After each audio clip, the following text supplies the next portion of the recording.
उसके पेट में पहले शौहर का अगर हमल होगा तो पता चल जाएगा, और दूसरी शादी अगर कर भी लेती है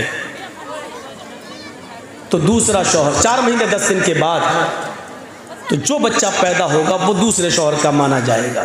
हाँ, लेकिन एक चीज़ और बता दूँ इसमें, अगर शौहर का इंतकाल हुआ और उस वक्त उसकी बीवी हामिला थी और पेट में 8.5 महीने का हमल था, बच्चा था, और शौहर उस बच्चे के पैदा होने से पहले इंतकाल कर गया, यानी 15 दिन पहले इंतकाल कर गया, अब औरत की इद्दत 4 महीने 10 दिन नहीं है।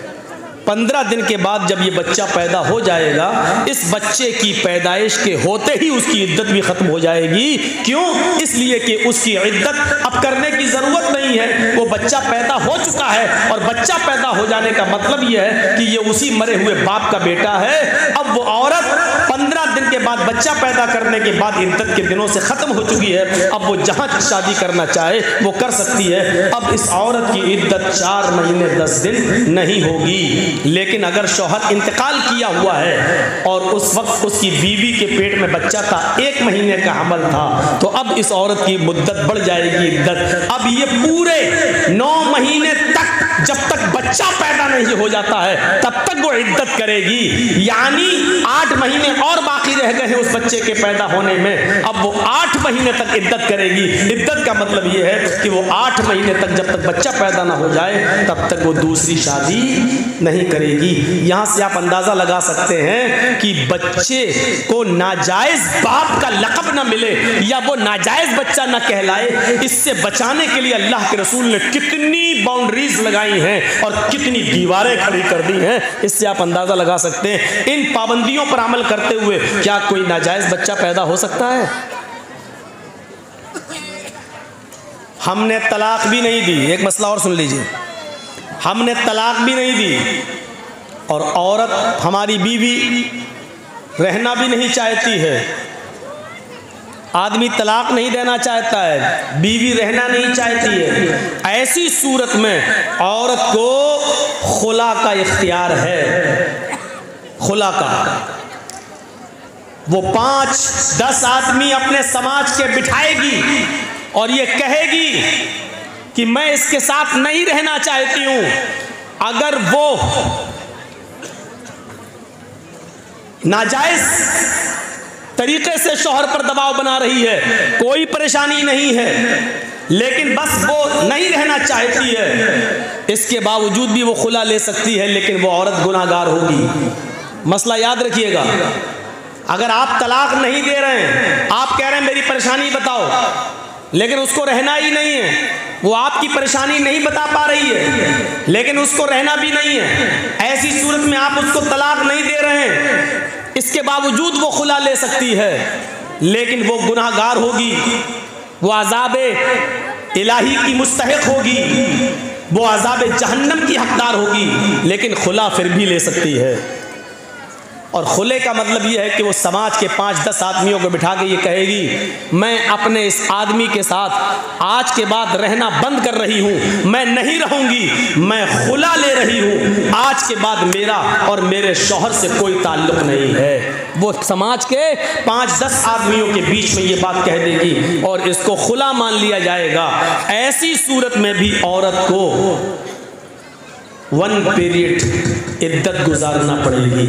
1 पीरियड इद्दत का मतलब उसको 1 पीरियड तक, 1 MC तक, जब तक उसको पीरियड शुरू नहीं हो जाता है, जिसको हम लोग MC बोलते हैं, जो हर औरत को महीने में कुछ दिनों के लिए जो ब्लड आता है उसको, तब भी उसको 1 ब्लड तक, यानी 1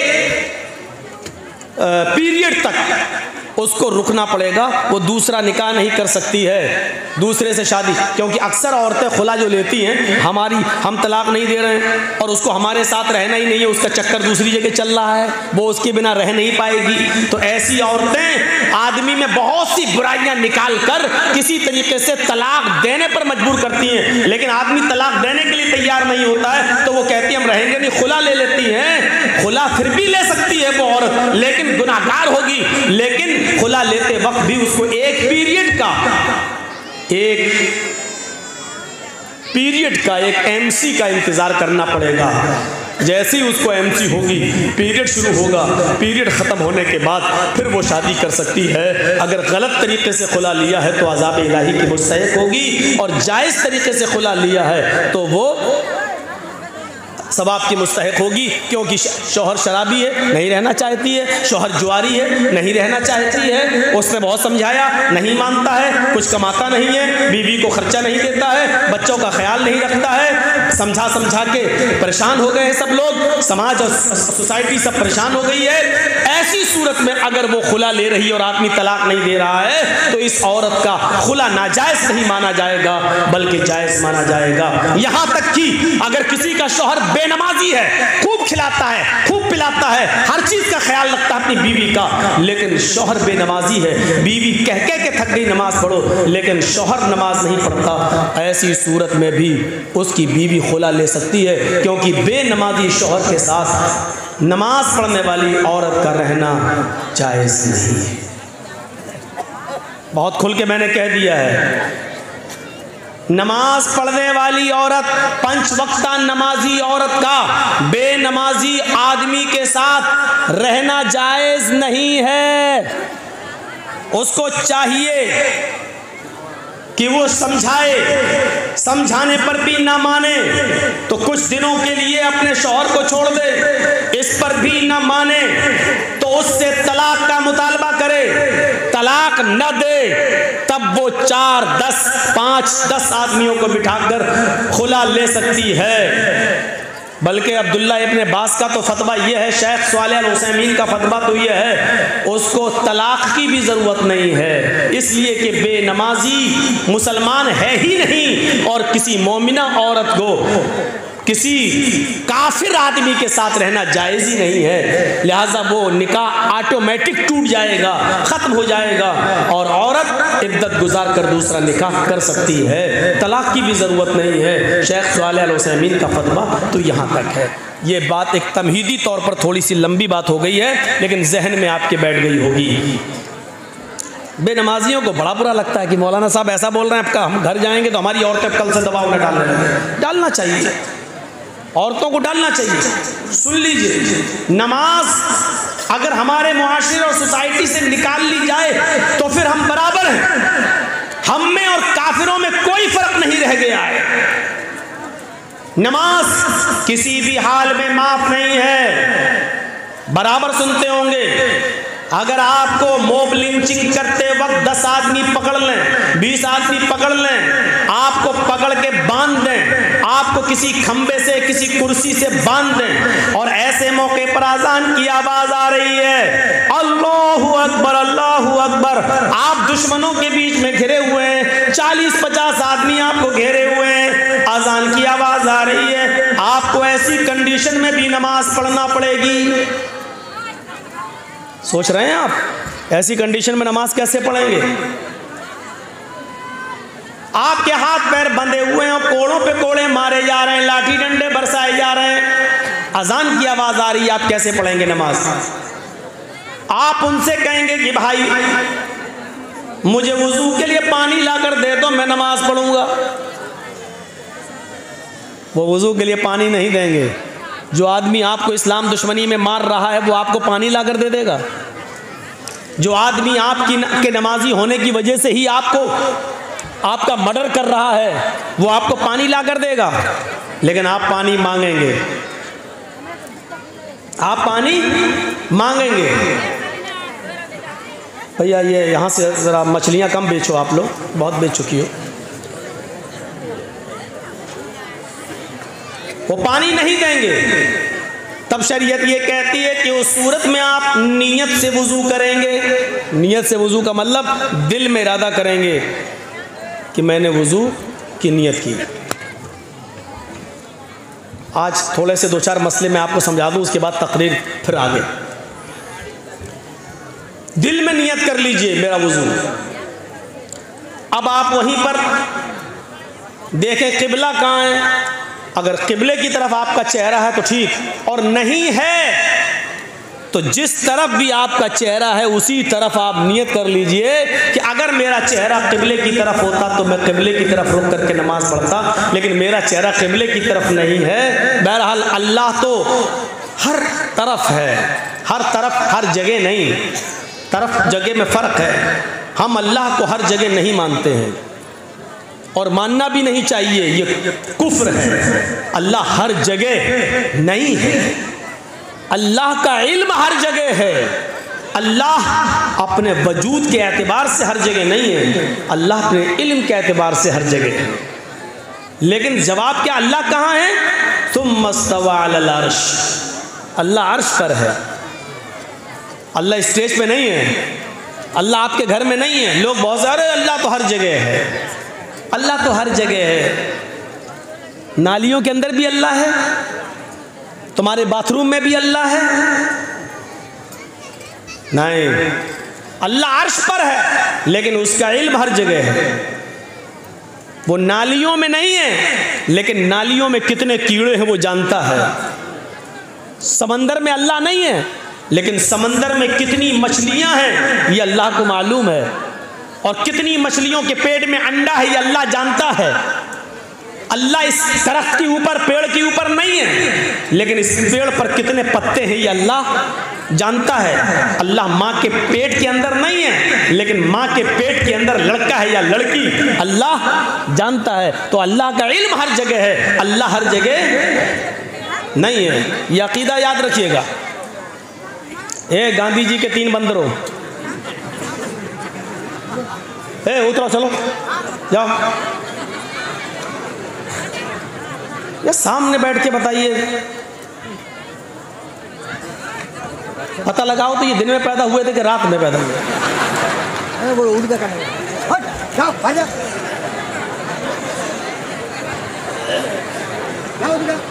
इतना बड़ा जलसा और जलसे के सामने बैठकर इतना बड़ा, इतनी शरारत। मेरा तो दिल कहता है कि इनके माँ बाप से पूछो ये रात में पैदा हुए होंगे, मेरा दिल कहता है। अब सही इल्म तो अल्लाह ही को मालूम है। तो अब आप अंदाजा लगाइए, अल्लाह का इल्म हर जगह है, अल्लाह हर जगह। देखिए इन बच्चों की वजह से मैं भूल गया हूं ना कि क्या बोल रहा था। किसी को मालूम हम क्या बोल रहे थे? वो तो हमें मालूम ही है।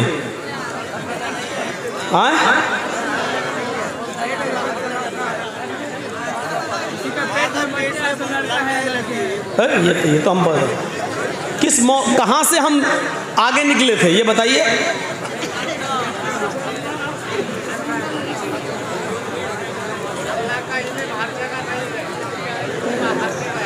ये तो हमें मालूम ही है कि अल्लाह का इल्म हर जगह, अल्लाह अपने वजूद के एतबार से नहीं। बात कहाँ से निकली थी? अच्छा सुनिए यार, बात यहाँ से नहीं निकली थी। बात यह है कि किबला उसको नहीं मालूम है, कुर्सी पर बैठा हुआ है। यहाँ से बात निकली थी। क्या सुनते हैं आप? बोल रहा हूँ, खेत सुन रहे हैं, खलियान। यहाँ से बात टर्न हुई थी। तो जहाँ उसका चेहरा है उसी तरफ रुक करके नमाज पढ़ेगा। वुज़ू नहीं बनाया है, नियत से वुज़ू, नियत कर ली कि यही मेरे लिए किबला है। चलिए, अब अल्लाहु अकबर नहीं कह पा रहा, हाथ नहीं बांध पा रहा है, तो अब इशारे से ही कहेगा अल्लाहु अकबर। सुब्हानकल्लाहुम्मा व बिहम्दिका व तबारक अस्मुका व तआला जद्दुका व ला इलाहा गैरुक। औज़ु बिल्लाहि मिनश शैतानिर रजीम। बिस्मिल्लाहिर रहमानिर रहीम। अल्हम्दुलिल्लाहि रब्बिल आलमीन अर्रहमानिर रहीम मालिकि यौमिद्दीन। इस वक्त पढ़ेगा, रुकू नहीं कर पाएगा, अल्लाहु अकबर कहेगा, सुभान रब्बिल अज़ीम, सुभान रब्बिल अज़ीम, सुभान रब्बिल अज़ीम, समी अल्लाहु लिमन हमिदा रब्बना व लकल हम्द हम्दन कसीरन तय्यबन मुबारकन फीह, अल्लाहु अकबर, सुभान रब्बिल अला। वो नहीं कर पा रहा सजदा, लेकिन मुंह चलाकर पढ़ेगा।